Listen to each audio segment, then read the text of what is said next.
真係似一部電動嘅 Camry，不過唯一唔同咧，佢係後驅。係啦，Camry 唔係後驅嘅。廣汽豐田柏智7亦都即係 BZ7，係一部車長超過5米、軸距達3020mm 嘅行政級中大型房車，亦都即係豐田放晒手俾廣汽操刀嘅車款。咁我哋而家就試駕先啦，摸我試先啦。咁其實咧，我哋頭先拍攝嘅地方我都揸咗一陣嘅啦。咁其實呢部車咧就對我嚟講嚇，其實真係一部電動嘅 Camry 嚟嘅。好似嗱，一坐埋嚟學你話齋啦，咁有啲人會覺得係皇冠嘅，但係我覺得皇冠就唔係好似，真係似 Camry。一上嚟個感覺，因為佢我覺得有叫實而不華嘅，係啦。你話佢好豪華咧，唔係嘅，但係佢所有嘢咧都好家庭用嘅感覺。你而家見到啲木紋咧，佢都話係每一塊都係精心挑選嘅白楊木啊。就唔同嘅，每一塊個紋都唔同嘅。咁呢部車其實喺內地都做咗一個幾唔錯嘅迴響啦。嗱，即係令我喺我角度咧，第一個最好嘅迴響當然就係個車價啦。其實佢真係好平個車價，連埋補貼啦。咁就呢個最頂版即係710 Ultra，其實咧20萬都唔使嘅。咁20萬都唔使，有啲乜咧？非常多嘅嘢，其實除咗有雙腔氣嘅懸掛之外，咧 SDC 嘅電子減震啦，跟住之後就真皮嘅 Nappa 皮啦，跟住之後就有呢個即係自駕系統啦，Momenta 嘅 R6嘅自駕系統啦，亦都有呢一個 AI 嘅 Agent 嘅輔助功能啦，咁跟各樣嘅電子嘢俾晒你，即係跟住之後內籠嘅方面咧又有按摩凳啊、冷暖凳啊，加錢亦都有呢個雪櫃啊。不過呢個冇，我哋呢個我哋呢版本冇次頂配，冇錯，呢個次頂配，呢個係 Pro 版本，係嘅。咁咧嗱，乜嘢即係內地所有家庭嘅車款，所有嘅一切佢都抌晒嚟俾你。咁而呢一部車佢本身頭先我喺opening 嘅介紹都提到，就係呢部車咧其實係好廣汽嘅，廣汽負責去製造嘅。咁 Toyota 嘅即係參與度非常之少嘅。咁所以大家見到呢部車咧係冇 Toyota 嘅影子嘅，好有呢個廣汽影子嘅。其實就你睇到個籠都知道，其實都唔係好 Toyota嘅 feeling 㗎啦，所有性格裡面都係一個叫做內地車現有嘅性格，尤其是覺得係個尾箱同埋個斜背，佢呢個設計咧而家好流行，喺內地車非常之流行。因為我哋頭先一上車嘅時候咧，已經去揾啦，究竟呢部車有啲乜嘢豐田嘅影子喺裏邊咧，俾我哋揾得到咧。但係其實我哋係揾唔到嘅。其實因為呢個籠咧，其實係一個圓浮式嘅籠。咁呢個籠嘅設計其實好 BZ3X 嘅，其實好老實講，咁 BZ3X 嘅豪華版本啦，你會見到用好多嘅皮革去包覆啊咁，但係當然啦，如果你要批評嘅，你可以話咧，其實個底部都有啲塑膠物料嘅，其實就呢啲位咧就即係喺成本上面咧再偷輕咗少少。嗱，喺駕駛感方面咧，其實嗱呢部車咧，咁我哋頭先都問咗即係呢部車嘅車主，佢就覺得呢部車嘅底盤好靚啊，好揸上好皇冠。頭先賴哥都講啦，咁呢部車咧其實我哋兩位都覺得咧唔係好似皇冠定似 Camry 嘅。咁嗱，而家佢用緊雙腔氣嘅懸掛，亦都用咗 SDC 嘅即係可變式嘅阻尼啊，咁啊個減震系統啦咁樣。咁而家咧內地嘅路咧就好話如是噶嘛。係。咁我而家配上呢一個咧，基本上咧佢喺碎震累震表現係非常之上乘嘅，即係我而家咁樣揸，基本上係你坐落嚟咧係你 feel 唔到路面嗰種凹凸嘅情況啊，少許凹凸情況我都 feel 唔到嘅。咁頭先經過啲少許嘅坑渠怪位，你會發現卜卜好微細嘅啫，咁所以令到個乘坐感咧係嗰個質感係好上乘，好多好嘅嘢，但係吐槽或者叫做彈嘅嘢都多嘅。尤其是我真係最唔中意個吹風口，我入邊揾嗰啲掣咧，我都係中意快脆。佢雖然佢而家呢度咧都叫有一排嘅實體件，但係呢啲實體件咧都係叫做開山冷氣啊、死火燈啊呢一類好基本嘅嘢，其他就冇。反而好似頭先你咁樣，我要揾一個較倒後鏡嘅。都係要入去 mon 入邊慢慢揾，我就一般般啦。有好嘅咧就係喺前面個屏幕，佢顯示都叫做多嘅資訊嘅。我完全同意，因為頭先咧我一上車嘅時候，我就發現兩邊嘅側鏡咧個角度唔好啱我啊，咁所以我要去調校啦。咁你知啦，我哋咧就用個實體鍵噶嘛，咁我一下就揾實體鍵啊，咁又冇喎，跟住之後又要去個 mon 嗰度校。咁如果你係廣汽嘅車主，或者你本身揸開 BZ3X，可能你會好容易揾到，但係我哋唔係啊嘛，我哋試好多唔同車款，其實我真係唔好記得邊部車款搭邊部車款係點樣撳啦，所以又要花一段時間咧先至去揾到兩邊側鏡去做。呢部車亦都有呢個智能駕駛系統嘅，即係有城市嘅導航啦，亦都高速導航啦、自動導航啦。咁我而家嚟試下城市導航去我哋嗰個位嚇。好啦，而家開啟咗啦。因為佢用咗 Momenta 嘅 R6嘅。咁我哋頭先亦都問咗車主咧，咁佢就有個對比嘅。佢話而家呢個 Momenta 嘅 R6咧係比以前更加之智能嘅，即係喺呢部嘅即係 BZ7 裏邊咧係更加之理想嘅。佢成個嗰個自駕嘅表現咁樣。佢藍燈亦都着咗。嗱，而家內地咧好多車咧，譬如你着咗自動駕駛，佢會着藍燈啦。係啦。好，前面有電雞啊嗱。係啦，接有電雞。佢收慢。佢收慢啦。識避少少喎佢。嗱，識得拉出少少，再繼續行啦。嗱，好人性化嘅而家呢啲都人性化。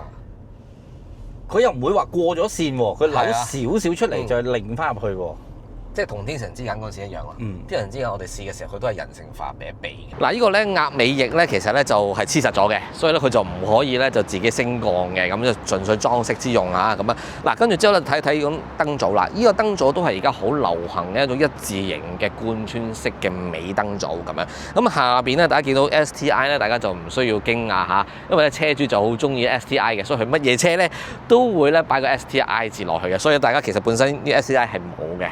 BZ7 用磷酸鐵鋰電池，容量咧就有88.13 kWh， 續航力以 CLTC 標準就710公里。試駕嘅呢一部係用21寸鈴，所以咧就只有680公里，最大功率就270 kW， 亦都即係大約367匹馬力，最大扭力有320 Nm， 後驅每小時0至50公里加速，官方數據係3.8秒，性能咧就唔算弱，但係車重就超過2.2噸，加速力咧要兼顧乘客舒適感。而調校得好柔弱，係油嗰種加速嚟嘅，係油嗰種加速啊！好，掉個頭，掉頭啦，下啲就嚟激烈操駕，好明顯係一大力掟少少落去就已經係，佢已經收晒所有嘢。係冇錯，萬事得嘅EZ6啦，係就都有 cut 嘅，但係就冇佢 cut 得咁明顯嘅。佢有少少誇張嘅 cut 得，誇張 cut 得太快啊！好嗱，淋咯，嗱已經響晒胎，佢仲要係245胎嚟㗎，佢唔係一個幼胎嚟㗎，都245、45㗎啦已經。係啊，咁就嗱，如果頭先當掟彎啊，即係。我記得日產嘅 N7 係最好嘅，係冇 cut 得咁緊要。但係日產 N7 都冇呢個叫做雙腔懸掛或者係電子阻尼呢一樣嘢喎。所以係 N7 嘅操控係好過佢嘅，即係要喺極限操控嚟講啊。好，咁啊一陣間我試下一啲叫做快速少少嘅變線，咁啊睇下佢嘅車身穩定係點樣。嗱，因為我呢個就係好安全嘅，因為呢邊咧係冇乜車嘅，係啦。咁我哋唔係亂嚟嘅。好，嗱我而家教咗運動啊嘛，係啦，運動。OK， 好，變線。嗱，個車身擺動都係大嘅。係喎，係啊，係啱。係啦，係擺動係大嘅。擺動係大嘅，即係佢個避震係有嘅。即係就算佢係做咗個雙腔懸掛，佢已經係可能叫我做得好舒服俾你，但係都唔係話好快反應去撐翻實架車咯。佢有少少就勒緊我安全帶啦。冇錯。嗱，正如我頭先所講啦，佢嘅叫運動性咧好20% 到啦，佢係比你可以開快少少，但係未去到你去到激烈駕駛。冇錯，所以真係家庭車。係家庭車，佢就真係有 Camry 嗰種，即係我哋以往揸 Camry 咧，避震油啦，個操控都係叫做唔係運動偏向嘅，好似呢一部車咁樣，真係似一部電動嘅 Camry， 不過唯一唔同咧，佢係後驅。係啦，Camry 唔係後驅嘅。嗱，呢部車咧就標榜好重嘅智能駕駛啦，自動泊車、遙控泊車同埋記憶泊車佢都有嘅。咁我哋示範一下自動泊車先。咁我哋而家畫面上面已經見到，即係佢已經自動認到晒所有嘅一堆就係泊車位啦。咁我哋求其咁樣過後邊呢個，係啦，要進入泊車模式，請鬆開剎車及方向盤，係啦，咁我就見到啦。而家係我哋雙手離晒軚嘅啦，係啦，跟住之後咧，佢就會自己泊車。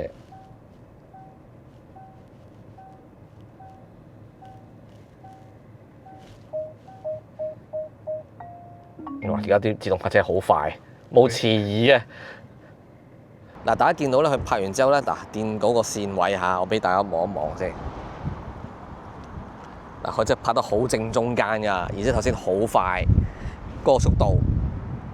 好，另外啦，頭先我未提到呢部車個座艙係用咗華為嘅鴻蒙座艙嘅，咁佢呢個成個系統都用緊鴻蒙啊嘛，咁咧所以佢啲 Apps 咧其實都係鴻蒙嘅 Apps 嚟嘅。咁當然啦，因為而家係內地版啦，將來有機會假設佢去翻外地嘅有出口版嘅，咁應該會用翻 Android 嘅。除咗華為鴻蒙座艙 ，BZ7 仲可以用埋小米生態軟硬件，呢個座位後方嘅硬件接口咧就已經係啦。尾箱容量有391公升，尾板下方咧都有置物位，而且有前備箱，置物空間算係非常夠用。嗱，呢部車咧都有零重力座椅啦，就係我而家咁樣嘅狀態啦，咁樣好舒服嘅，咁亦都可以咧俾大家欣賞佢係天星星啊，長途行車嘅時候又可以好舒服啊，咁啊俾副駕瞓下咁樣啦。咁但係我哋頭先咧設定呢個零重力座椅嘅時候咧，咁就系統咧就好清晰咧，表明就係你啟動零重力座椅嘅時候咧，後座係唔可以有人嘅。嗱，嚟到後座啦，咁一定要講後座啦。呢部車嘅重點咧都係喺個後座嗰度嘅。呢部車嘅軸距咧成3米，所以咧而家咧我哋將副駕啦同埋駕駛席咧，其實將座椅騰到好厚，因為挨到好厚啊。大家都見到我一個非常之唔錯嘅一個腿部嘅伸展嘅空間嚇，尤其係我呢個身形咧，呢啲車就更一流啊！即係屋企都冇咁舒服啊，嗰個腿部伸展空間。嗱，另外啦，咁佢都有餐桌嘅，不過咧副駕位有餐桌嘅啫。主駕位係冇嘅，咁另外啦，嗱，呢個手枕位勁啦。首先咁樣先，其實正常嚟講手枕位係咁樣嘅，咁但係咧，我當你掹落嚟嘅時候咧，嗱，個手枕位嘣就會變成一個咧，有一個50火嘅手機無線充電，亦都有2個杯架，亦都有一個儲物嘅空間，係好方便好舒服啊！咁同埋咧，佢晾手位咧啱啱好嘅。就喺我身形嚟講嚇，啱啱好水平位置嘅，唔會話高咗，亦都唔會話斜咗嘅。嗱，另外咧，俾多啲大家睇下先。嗱，車主咧就放咗個 BB 凳喺度嘅，大家見到嗰個空間真係可以咧，好闊落嘅，即係 BB 仔都好舒服嘅，啱啱好擺落去，你又唔會話好就住一啲位，好辛苦咁樣安放一張 BB 凳，BB 仔坐落嚟又會舒服啲咁樣。咁另外啦，咁佢就有2個嘅天幕嘅天窗，都有獨立嘅遮陽簾設計嘅。咁啊，中間亦都有呢個冷暖氣嘅出風位嘅，但係冇得自己恆溫嘅，即係冇得自己調校溫度嘅。咁但係老實一部即係行政級嘅中大型嘅房車，呢部車即係交足功課有得好舒服㗎啦。嗱，補充一點啦，咁咧以往咧個門把咧呢個咧門柄其實係冇嘢㗎嘛，冇嘢設計，冇嘢裝飾㗎嘛。咁但係而家咧開始係多少少花神啦。咁例如咧呢一部車就加入咗5個嘅輕觸飾件啦，譬如通風座椅啦、熱凳啦、一鍵躺平啦，跟住之後就遮陽簾嘅開關啦，同埋靜音啦，或者係開翻嗰個聲音咁樣啦。嗱，再補充一點啦，嗱，平常咧大家見到佢一個冇着燈嘅一個設計嚟㗎嘛，咁所以你一用嘅時候咧就點一點。咁着翻燈啊！咁佢好巧妙咁樣隱藏喺個成個設計裏邊。BZ7 喺內地市場反應良好，喺3月預售嘅時候就已經拎到超過1萬張訂單，內地評價都正面，車大、舒適、空間大、夠晒實用。Momenta R6 喺複雜路段窄位表現大幅進步，但係我覺得要留意嘅地方咧就係佢車門過重，上落唔方便，缺少實體鍵，操作上邊咧唔夠直覺。側鏡視覺弧度再廣闊啲咧就更加好啦，用料比同級競爭者，例如比亞迪同埋理想，豪華感咧就依然差咁啲啲。BZ7 以內地市場為主，暫時亦都冇全球車型嘅消息，但係 BZ3X 當時夠話咧只係為中國而設啦。大家又覺得 BZ7 適唔適合香港市場呢？大家不妨留言一齊討論。我哋下一條片再見。呢部車咧就有呢個聲控功能啦，咁而家可以支持咧粵語嘅，咁啊而家嚟個示範下先。你好，小月。你好，小月。小月，早晨，小月，你好，小月，小月，起身啦！